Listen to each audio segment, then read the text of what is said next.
Ceux qui avaient parié sur un essoufflement du mouvement social en France en agitant la perspective de l'Euro de football se sont trompés. Cette compétition n'a pas calmé les grévistes et les syndicats contre le projet de loi travail. Ça a plutôt agi au contraire comme un chiffon rouge avec une nouvelle journée de mobilisation. Donc un peu partout en France, 75 000 manifestants selon la préfecture de police de Paris, 1 million selon les organisateurs. Avec nous pour en parler, Gérard Filoche, bonsoir, merci d'être avec nous. Vous êtes membre du Bureau national du Parti socialiste français, actuellement au pouvoir. Vous faites partie de l'aile gauche du PS et vous êtes l'un des plus fervents adversaires de ce projet de loi travail. Alors les syndicats et les opposants à ce texte avaient prédit une marée humaine, une sorte de point d'orgue. Était-ce le cas selon vous? Oui, bien sûr. C'est 1 million à Paris au moins. Vous avez aussi 35 000 à Marseille, 6 000 à Grenoble. On fera les comptes ce soir et on verra qu'on est plus proche d'1,5 million que d'1 million. Et c'est normal. Je ne comprends pas comment François Hollande et Manuel Valls s'entêtent. Ils sont minoritaires dans le pays, totalement. Ils sont minoritaires au Parlement. Ils sont minoritaires dans l'opinion. Ils sont minoritaires dans les syndicats.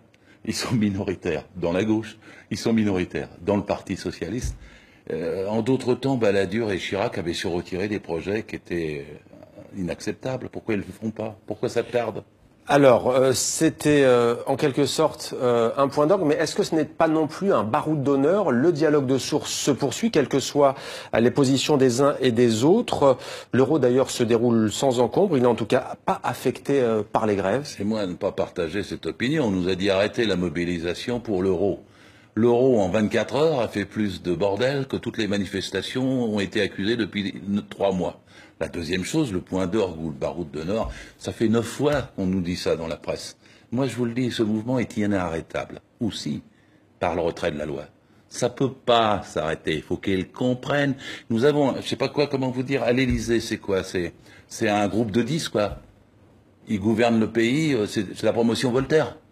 Vous avez Jouyet, Hollande, Macron, Valls, c'était pas Voltaire. Quand vous participez au bureau du Parti socialiste, au bureau national, vous le dites, ça?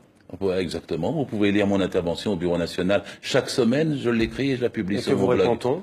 Mais écoutez, je suis pas le seul. Dans la motion à laquelle j'appartiens, nous sommes 16. Les aubristes, comme on dit, ils sont 14, mais je vous signale qu'ils sont aussi contre la loi El Khomri. Ça fait déjà 30 sur 58 membres du BN. Et vous avez encore des membres de la petite motion Galu qui sont contre. Et après, il vous reste ceux qui soutiennent Cambadélis, mais ils sont plus nombreux, ils sont 19. Et vous avez 5 ou 6 pour Valls. C'est ça le bureau national du PS. Il n'y a pas de majorité. Jamais le Parti socialiste n'a voté pour la loi El Khomri. Et s'il y a eu des votes, elle aurait été battue. Et la preuve étant même que même dans la majorité du Parti socialiste au dernier congrès de Poitiers, le texte disait qu'il fallait restaurer la hiérarchie des normes. C'était même voté par Valls. C'est vous dire qu'en fait, ils croient même pas à ce qu'ils disent. Gérard Ils croient même Filoche. pas à leur politique, ils croient même pas à leur texte, ils croient même pas à leur congrès. Et François Hollande piétine tous ses engagements. La loi El Khomri est la plus réactionnaire de toutes les lois que la gauche a pu essayer de proposer depuis un siècle. Elle casse 100 ans de droit du travail.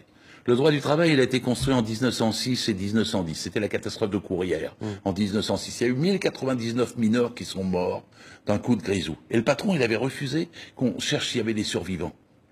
Il y en a eu. 14 jours plus tard, 13 qui sont ressortis par leurs propres moyens des galeries. Alors à ce moment-là, on a pris une décision historique. C'est de construire le ministère du Travail contre le ministère de l'Économie. C'est-à-dire que le droit du travail, c'est pas le droit des entreprises.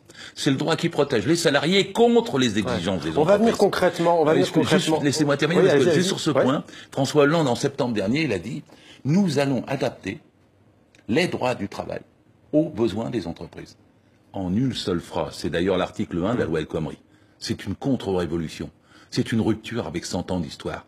Nous ne voulons pas que le droit du travail soit subordonné aux entreprises. Nous voulons que les entreprises soient subordonnées au droit du travail. Exactement l'envers.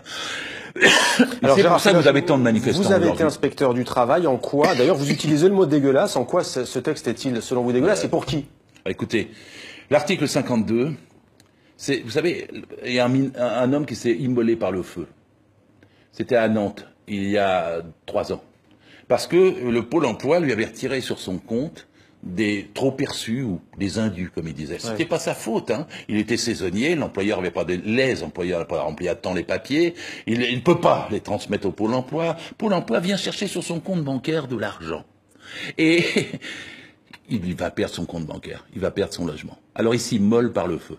D'où les syndicats vont en justice après sa mort pour essayer de faire que le Pôle emploi fasse plus jamais ça. Et on gagne. Le Conseil d'État, le 15 octobre 2015, dit Pôle emploi pourra plus faire ça. L'article 52 de la loi El Khomri casse l'arrêt du Conseil d'État et dit oui, Pôle emploi pourra le faire. C'est pour ça que j'utilise le mot dégueulasse. Il est même très modéré comme mot. Parce que quand on est cynique à ce point-là, pour aller rechercher, je ne parle pas du Panama Papers, je ne vous parle pas des comptes de Gattaz, je ne vous parle pas du CAC 40, je ne vous parle pas des 80 milliards de fraude fiscale, pour aller rechercher sur le compte du chômeur, qui est en difficulté, bien en règle, puisque c'est les patrons qui ont pas fait les... Pour aller faire ça, puis faire un article qui reclasse une décision du Conseil d'État. El Khomri devrait avoir la honte quand elle s'en regarde.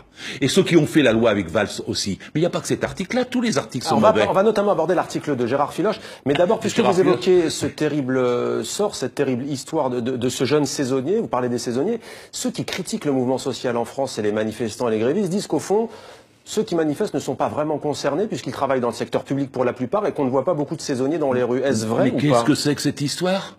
S'il y a quelqu'un dans la fonction publique qui croit qu'il n'est pas concerné, il faut qu'il enlève la boue qu'il a dans les yeux. Emmanuel Macron, il a dit « Je suis pour une société sans statut ». Ni code du travail, ni statut de la fonction publique. S'il y a un fonctionnaire qui croit qu'il va échapper à ce qui est en train de se faire, c'est qu'il ne comprend rien. C'est un changement de l'approche complète de notre société pour arriver à un retour au 19e siècle. Où en fait on n'aura plus les droits qu'on accomplit ni dans la fonction publique, ni dans le privé. Il s'agit de faire que l'ordre public social soit mis en cause. Ce que nous appelons, j'étais inspecteur du travail pendant 30 ans, j'ai eu le code du travail en main pendant 30 ans, j'ai visité 9 ou 10 000 entreprises, je sais de quoi je parle, je suis un petit peu expert en la chose. Eh bien ça consiste à dire qu'on va enlever l'ordre public social, l'état de droit dans l'entreprise, et on va le soumettre à la négociation boutique par boutique. L'article 2 Mais bien sûr, l'article 2. Nous, la France. Qui privilégie donc l'accord d'entreprise plutôt que l'accord de branche. Et nous, la France, nous sommes signataires de l'Organisation internationale du travail, monsieur, l'OIT. C'est-à-dire qu'on est pour un droit du travail planétaire, pour un droit du travail universel. On veut pas qu'il y ait de travail des enfants au Bangladesh. On veut pas qu'il y ait de travail, on veut qu'il y ait du droit syndical partout, pas des durées trop. Et alors maintenant, on va dire quoi? On va négocier pays par pays, région par région. Boutique par boutique, rue par rue, le taux des heures supplémentaires entre la rue Saint-Martin, la rue Mellet et la rue Notre-Dame de Nazareth dans le 3e arrondissement, on va avoir des taux d'heures supplémentaires différents, du dumping social. C'est l'anarchie du point de vue même de l'intérêt économique. C'est une régression historique. L'argument du gouvernement français, c'est de dire rien n'est pire que le statu quo qui prévaut depuis des dizaines d'années en France et que c'est nécessaire pour lutter contre le chômage. Pourquoi vous réfutez cet argument ? D'ailleurs, Hollande l'a dit lui-même, ça ne fera pas d'emploi. Ça n'a aucun rapport avec l'emploi. Si les gens croient quelque chose, ça, ils se trompent. Et de la même façon que quand on nous dit c'est un texte équilibré, il n'est pas équilibré du tout. Il est à 100% pour les patrons. Et les 52 articles sont mauvais. Et donc, en l'occurrence, c'est pas du tout quelque chose pour les salariés. C'est quelque chose pour baisser les salaires. C'est quelque chose pour prendre plus pour le CAC 40. Et vous proposez quoi concrètement pour lutter contre le chômage ? Ah, écoutez, je vais vous dire, 32 heures par semaine. Le contrôle des licenciements. Je vais vous dire, pas plus de 5% de précaires par entreprise. Je vais vous dire qu'il faut renforcer la médecine du travail, qu'il faut renforcer l'inspection du travail. C'est pas ce que font les pays dans lesquels, en Europe, le chômage baisse, Gérard Filoche. Lesquels ? L'Allemagne, par exemple. Écoutez, excusez-moi, l'Allemagne, vous avez surtout des gens avec des petits salaires, des temps partiels. Vous avez le double ou le triple de temps partiel que chez nous. Tout le monde devrait savoir que ça pipote les chiffres du chômage. Puis après, vous allez me parler de l'Italie. L'Italie, et pendant qu'ils ont payé les salaires, ça a marché. Maintenant qu'ils payent moins, le chômage remonte, évidemment. Vous allez me parler de quoi ? De l'Espagne. Mais ils ont, évidemment, beaucoup plus de chômeurs que nous, et en proportion. Est-ce qu'il y a un modèle, selon vous, dans le monde qui pourrait inspirer la France Et malheureusement, le monde est dominé par la finance. 67 hommes possèdent plus que 3,5 milliards d'humains.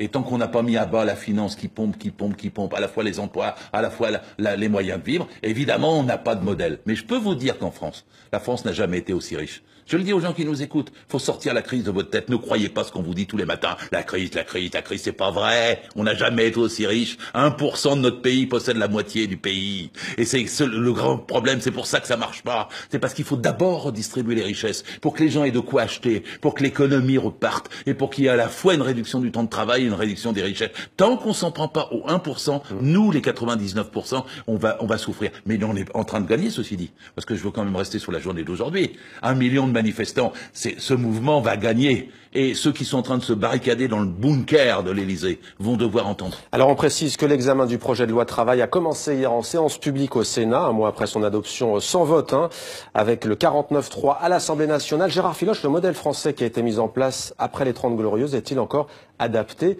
aujourd'hui dans ce monde que vous dénoncez globalisé? Excusez-moi, on n'a rien fait mieux que ce qui a été fait par le Conseil national de la résistance après-guerre. On n'a rien fait mieux que quand on avait fait la sécurité sociale et qu'elle a été gérée par les salariés et non pas par Bercy et derrière par les pharmacies. On n'a rien fait mieux que quand on a fait les comités d'entreprise, quand on a fait l'institution représentative du personnel. Vous savez, notre Constitution a dit les salariés s'expriment par l'intermédiaire de leurs délégués et participent ainsi à la gestion des entreprises. C'est ça qu'il faut défendre. Parce que pour gagner, pour que l'économie redémarre, il faut s'appuyer sur les salariés. Si vous vous appuyez sur les patrons, vous n'avez pas beaucoup de chance. Regardez, François Hollande vient de donner 41 milliards en 4 ans au MEDEF. C'est aucun emploi, zéro emploi, monsieur Gattaz, zéro emploi, il a tout pris, il a rien rendu.